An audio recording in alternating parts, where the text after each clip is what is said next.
Hello everyone. उम्मीद है आप सब खैर खैरियत से होंगे। तो जैसे कि आप में से बहुत से लोगों को मालूम होगा कि कल यानी कि संडे को अल्लाह के मुल्क ऑस्ट्रेलिया में एक टेररिस्ट अटैक हुआ है बोंडाई बीच पे। तो उस हवाले से मैं आपको थोड़ी सी उसकी अपडेट देता हूँ कि असल में उस दिन हुआ क्या था। यानी कि कल शाम का ये वाक़या और अराउंड 6 बजे 5-6 बजे के शाम शाम के टाइम का वाक़या। तो हुआ कुछ यूँ था कि जूइश कम्युनिटी का एक रिलीजियस फेस्टिवल है इनका, हनोका करके। मैं उसको सही प्रोनाउंस कर रहा हूँ या नहीं, थोड़ा सा डिफ़िकल्ट नेम है। तो उनका ये फेस्टिवल चल रहा था बोंडाई बीच पे। तो वहाँ पे 2 टेररिस्ट आते हैं और उन पे जूइश जो सेलिब्रेट कर रहे होते हैं उन पे अटैक कर देते हैं। ओके। तो इस वाक़ये में अराउंड 16 लोग उस गन फायर में मारे गए और 42 इंजर्ड हैं। अब तक की मुसद्दक़ा इत्तलात के मुताबिक जियो न्यूज़ की रिपोर्टिंग जो मैंने देखी है कल, वहाँ से ये सारी मुझे इन्फॉर्मेशन मिली है। तो अब मैं आपको बताता हूँ हुआ क्या था। तो जो 2 आर्म मैन थे जिनके पास जो मैंने वीडियो देखी, अच्छा जब ये फायरिंग हो रही थी तो कुछ लोगों ने वहाँ पे अपने सेलफोन से वीडियोस बनाई हैं। तो उस वीडियो में मैंने जो गन देखी वो अराउंड जो शिकार की जो गन होती है ना, बहुत से लोगों ने इंडियन फिल्मों में जो गन होती है ना, जो कि वो इतनी बड़ी सी होती है और जो ठक करके यूँ लोड करते हैं, फायर करते हैं, फिर यूँ ठक करके लोड करना पड़ता है, जो कॉन्स्टेबल्स के पास होती है इंडियन। तो अराउंड वैसे उसी टाइप की गन थी। अच्छा, ये 2 जो टेररिस्ट थे, ये दोनों बाप बेटा थे। ये आप देखें, इनके जो वालिद मोहतरम है उनकी एज अराउंड 50 प्लस थी और वो जो लड़का था उसकी एज 24 के करीब है। ओके। जो लड़का है वो ऑस्ट्रेलियन बॉर्न है और जो उसके जो फादर हैं वो 1998 में स्टूडेंट वीज़े पे यहाँ पे आए थे। आज से अराउंड तकरीबन 25-26 साल पहले वो यहाँ आए थे और जो उनका बेटा है वो यहीं का बॉर्न है। ओके। तो होता कुछ यूँ है कि इन दोनों ने अपनी पोजीशन जो ली हुई होती है वो एक पेडिस्ट्रियल ब्रिज पे ली हुई होती है, जो एक रोड से दूसरे रोड को कनेक्ट कर रहा होता है। एक पेडिस्ट्रियल ब्रिज कुछ इस तरीके का था। तो इस तरीके के ब्रिज पे जो था, अच्छा जो इवेंट हो रहा था ज्यूश का वो हो रहा था सामने। तो जब उन्होंने पोजीशन अपनी यहाँ पे ली, जैसे कि ब्रिज कुछ इसी तरह का कर्व ब्रिज था, तो दोनों ने अपनी पोजीशन यहाँ से ली और यहाँ से वो फायर कर रहे थे जो वहाँ पे इवेंट में जो लोग आए हुए थे। तो जैसे कि ये ब्रिज जो भी होता है एक हाइट पे होता है, वहाँ से अगर आप नीचे देखेंगे तो वो एक आपको क्लियर व्यू नज़र आएगा। अगर आप ऊपर से देखेंगे तो आपको नीचे की सारी चीज़ें बहुत वाज़ेह और क्लियर नज़र आएंगी। तो उन दोनों ने अपना जो पहला जो एक आप समझ लें बेस कैंप जो बनाया था वो एक ब्रिज पे बनाया था। अच्छा, जो बेटा था वो शुरू से लेके एंड तक अराउंड, मतलब मोस्टली जो लड़का था 24 साल का वो ब्रिज पे रहा। जबकि जो उसके जो वालिद मोहतरम हैं, वो मोहतरम तो नहीं कहना चाहिए, जो उसके फादर हैं, वालिद हैं, अब्बू हैं, जो भी हैं, वो फायरिंग के दौरान वो नीचे भी उतर के चले गए। अच्छा, इसमें एक बॉलीवुड की फिल्म जैसा भी इसमें एक पार्ट है जिसमें जब इसके जो लड़के के जो, अच्छा इन दोनों के नाम पहले मैं आपको बता देता हूँ वरना सारी वीडियो में इनके अब्बू, उनके अब्बू, उनका लड़का, ये जो 50 प्लस जो आदमी था उसका नाम है साजिद इकराम और जो लड़का था उसका नाम है नवीद इकराम। अच्छा, जो साजिद इकराम है वो पुल से नीचे उतरता है और वो रोड की तरफ जाते हुए, ताकि उसको और ज़्यादा जो इवेंट के जो लोग हैं जिन पे वो अटैक करना चाह रहा है वो ज़्यादा क्लियर हो सके, इसलिए वो ब्रिज से नीचे उतर के उन पे फायर करने लगते नीचे। अच्छा, उसके पास जो 24 साल का जो लड़का था जिसका नाम है नवीद इकराम, उसके पास जो मैंने आपको बताई जो इंडियन कॉन्स्टेबलों के पास जो गन होती है, जो ठक करके लोड करते हैं, फायर करता है, फिर जूम करके जो लोड करते हैं और फिर फायर करते हैं, उसके पास वाली गन होती है। और उसके जो साजिद इकराम है उसके पास होती है, इतनी वो क्लियर फुटेज तो नहीं है लेकिन जहाँ तक मेरा ख्याल है वो रिपीटर है उसके पास, जो उसका जो साजिद इकराम है जो उसका फादर है। तो वो नीचे उतर के जब वो फायर कर रहा होता है, फायर कर रहा है तो जैसे ये मैं खड़ा हूँ, सही है, इसके इस तरफ एक गाड़ी खड़ी, जैसे मैंने आपको बताया वो ब्रिज पार्किंग लॉट से दूसरी तरफ उसको कनेक्ट कर रहा है। तो यहाँ पे गाड़ियाँ पार्क होती, गाड़ी के पीछे एक बंदा होता है जिसका नाम होता है अहमद अल अहमद, जो कि एक अरबी बंदा है। जैसे वो फायर कर रहा है, जो साजिद इकराम फायर कर रहा है तो वो गाड़ी के पीछे से निकल के आता है। अच्छा, ये पूरी वीडियो मौजूद है। जो अहमद नाम का जो बंदा है वो भी अराउंड 50 प्लस ही था। उसने फिर इस बंदे को पीछे से जाके यूं करके उसको पकड़ता है और उससे वो गन छीन लेता है। गन छीनने के बाद फिर जो साजिद इकराम जिसकी गन होती है वो थोड़ा पीछे हटता है और वो जो बंदा जो हीरो जो एंट्री करता है वो उसके ऊपर वो ऐसे बिल्कुल पॉइंट कर देता है, बिल्कुल उसके ऊपर गन, लेकिन वो फायर नहीं करता, वो सिर्फ उसको पॉइंट करता है। जब वो उसको पॉइंट करता है तो वो पीछे भागने लगता है।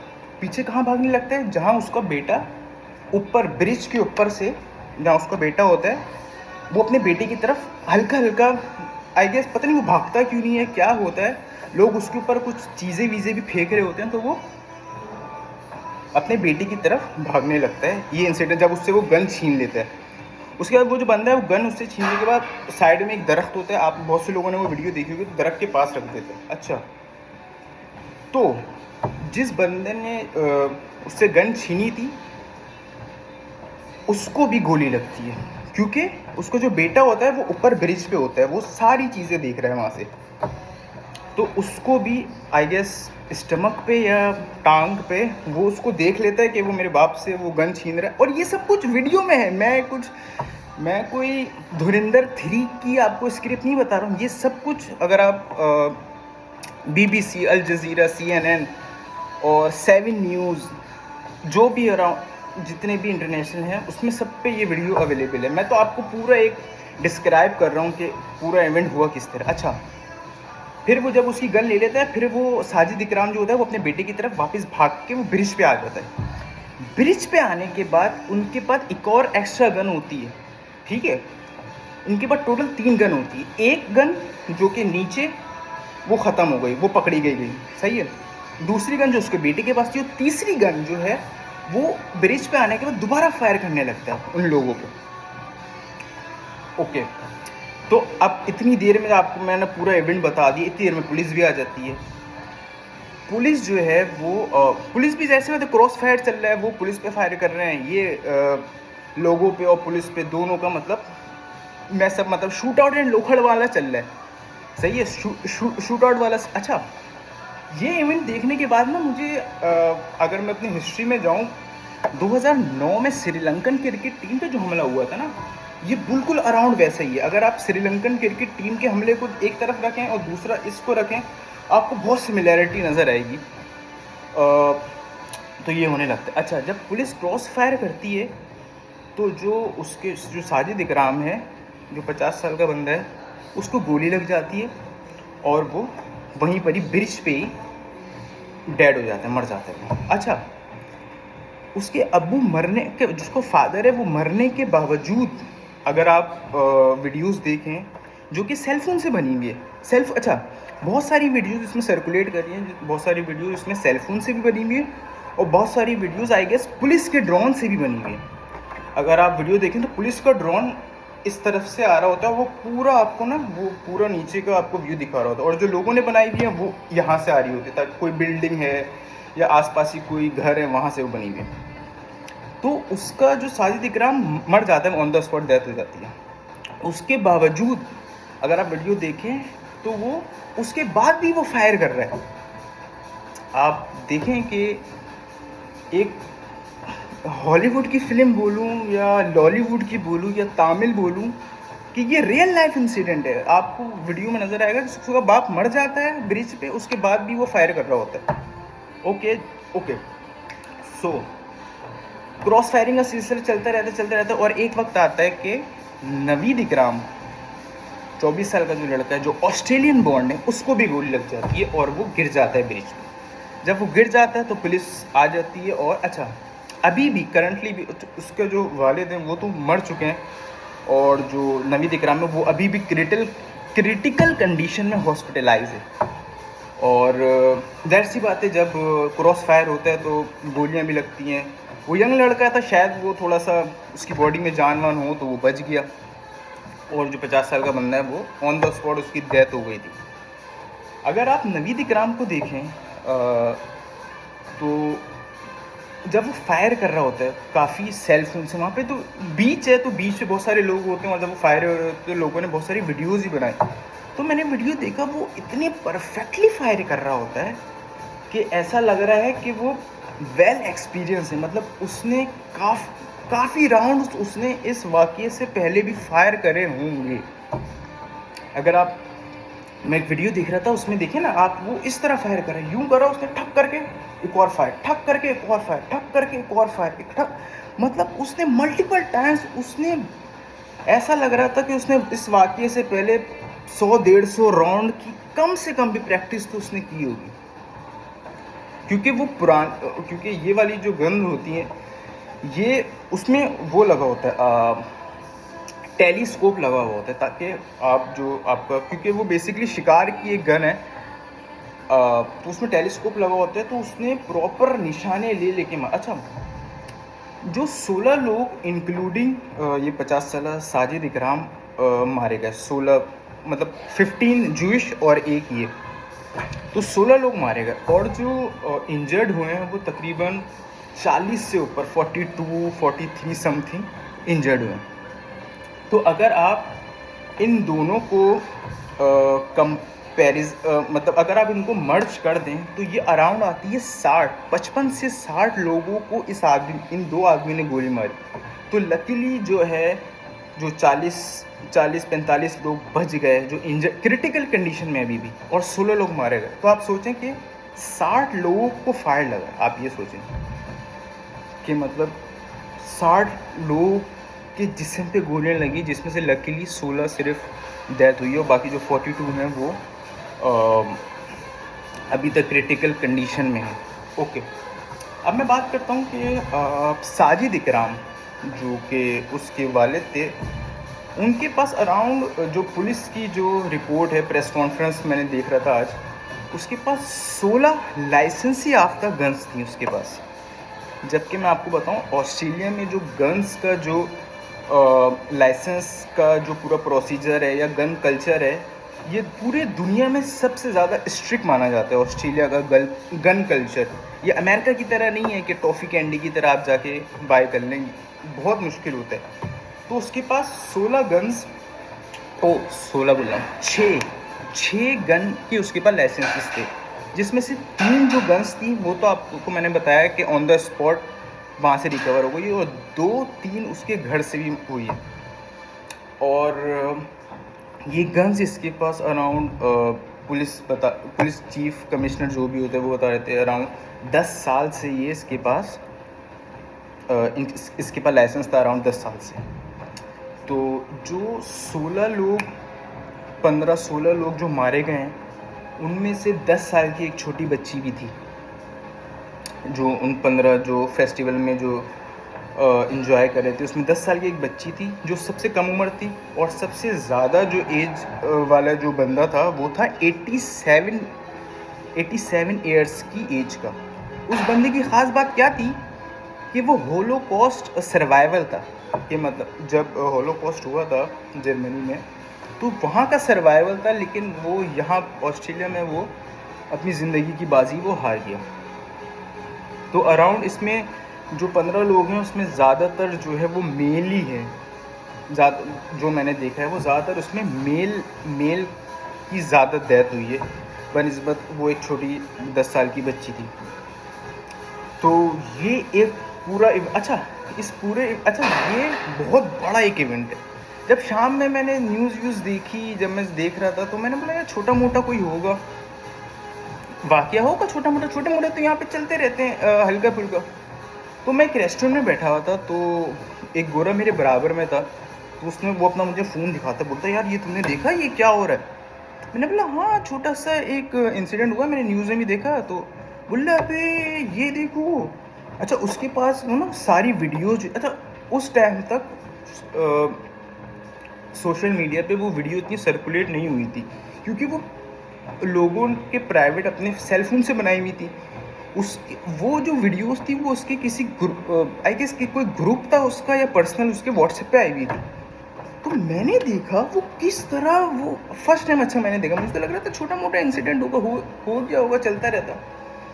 उसमें फिर देखा यार वो किस तरह गोलियां मार रहा है और वो एक टेररिस्ट अटैक। अच्छा वो गोरा भी डर गया, बोला यार ये क्या हो रहा है ये। उसने मुझसे पूछा कहाँ से, तो मैंने बताया मैं पाकिस्तान से हूँ। बोला अच्छा, बोला तुम्हारे मुल्क में तो ये सब होता ही रहता है। मैंने बोला हाँ पहले होता था, अब हालात बेहतर है।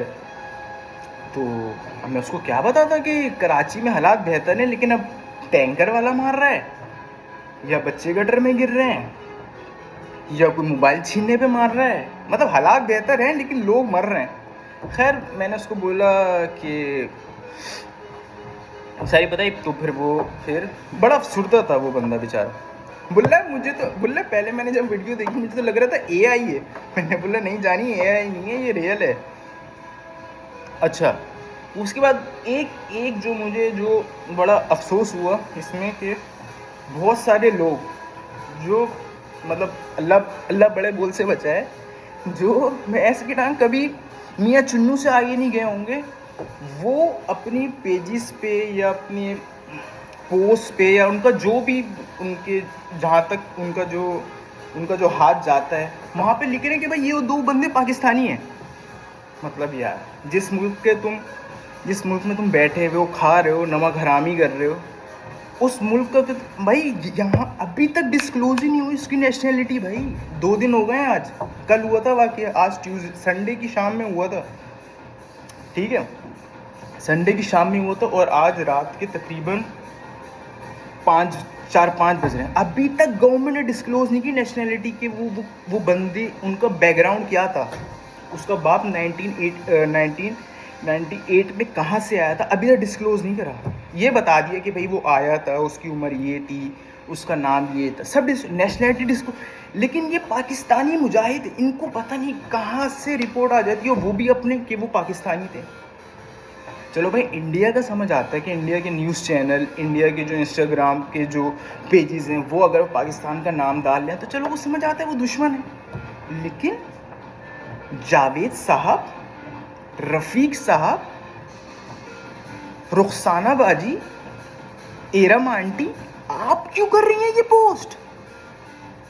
आप क्यों बदनाम कर रही हैं पाकिस्तान को? आपने थोड़ा सा भी इधर उधर कोई इंटरनेशनल कोई न्यूज़ चैनल देखा, कोई BBC, CNN, अल जज़ीरा, कोई 7 न्यूज़, कोई आपने कुछ अपने कुछ अंगूठों पे आपने कुछ जहमत दी, ठक करके नाम डाल दिया कि वो पाकिस्तानी थे। और मैं झूठ नहीं कह रहा, मैंने खुद इन गुनाहगार आंखों से मैंने देखा, उर्दू में लिखा हुआ था कि बोंडाई बीच पे जो टेररिस्ट अटैक हुआ है उनका 2 का ताल्लुक जो है पाकिस्तान के सूबे पंजाब से है।